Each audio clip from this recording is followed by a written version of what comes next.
Hello, my name is Marielle. Welcome back to another one of my movie reviews.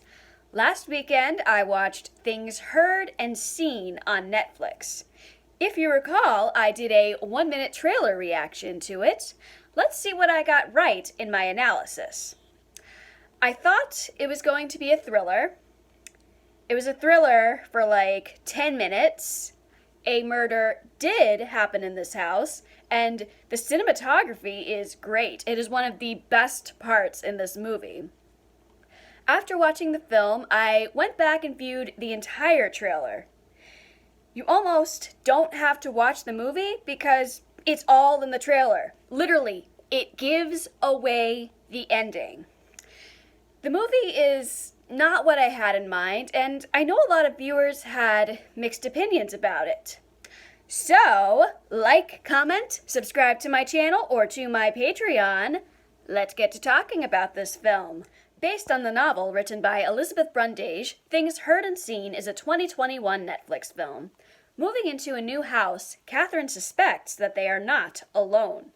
Discovering that dark murders happened in this house, her husband refuses to believe her. Their constant arguing puts a strain on their marriage. I was expecting Things Heard and Seen to be a thriller.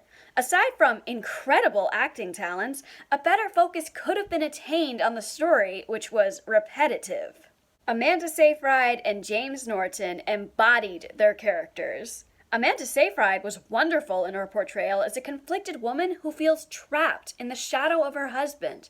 Seyfried excelled in her emotional performance. Norton succeeded in making his character as despicable as he could.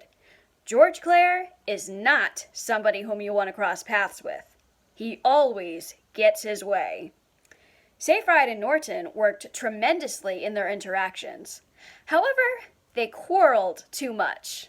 Other credits to try to make sense of this fragmented story include Natalia Dyer, Alex Newstetter, Rhea Seehorn, Michael O'Keefe, Karen Allen, Jack Gore, F. Murray Abraham, and Anna Sophia Hager. Most of the purpose of the supporting cast is to learn exposition about Catherine or George. We hardly get to know them, and there's hardly any focus on their young daughter. Performances aside, it's the story that is flawed. I went into this film thinking that it was going to be a ghost story. While there are ghosts, for a total of 5 minutes, we're treated to constant scenes of Catherine and George arguing or the pair separating to talk to supporting characters about their relationship. More attention should have been given to the spiritual thriller angle of the film. There are a total of 2 brief jump scares with the dark figure lurking in the background. In one of my favorite scenes, Catherine discusses with Floyd how she is connected with this spirit.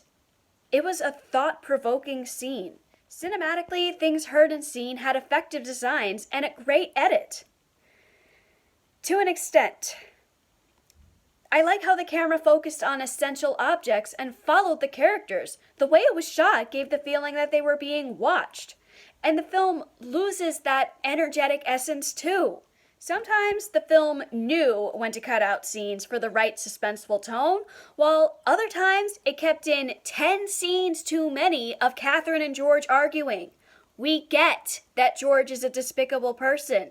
We get that Catherine and George have problems. And we could have just had one party. I would have liked for this film to have studied the paranormal atmosphere earlier instead of an hour into the film.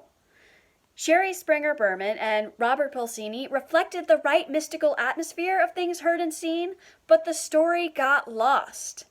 With the way the film was presented, and I don't know if it was because of 2 directors, but the writers threw in one idea after another.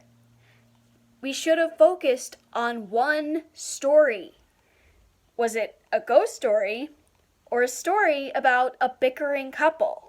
Things Heard and Seen could have been better. Up until the middle half, it was actually a really engrossing story. If you would like to watch it, go take a look at it on Netflix. Thanks for tuning into this review of Things Heard and Seen. I'm curious to know what you guys thought about the film. Comment below on what you thought about the story, acting, or anything that you feel could have made the film better. So, For next time, because May is Mental Health Awareness Month, I'm planning to do a review of a popular movie based on a great book. Expect a review of The Perks of Being a Wallflower. So, like, comment, subscribe to my channel or to my Patreon. My name is Marielle, and this has been another one of my movie reviews.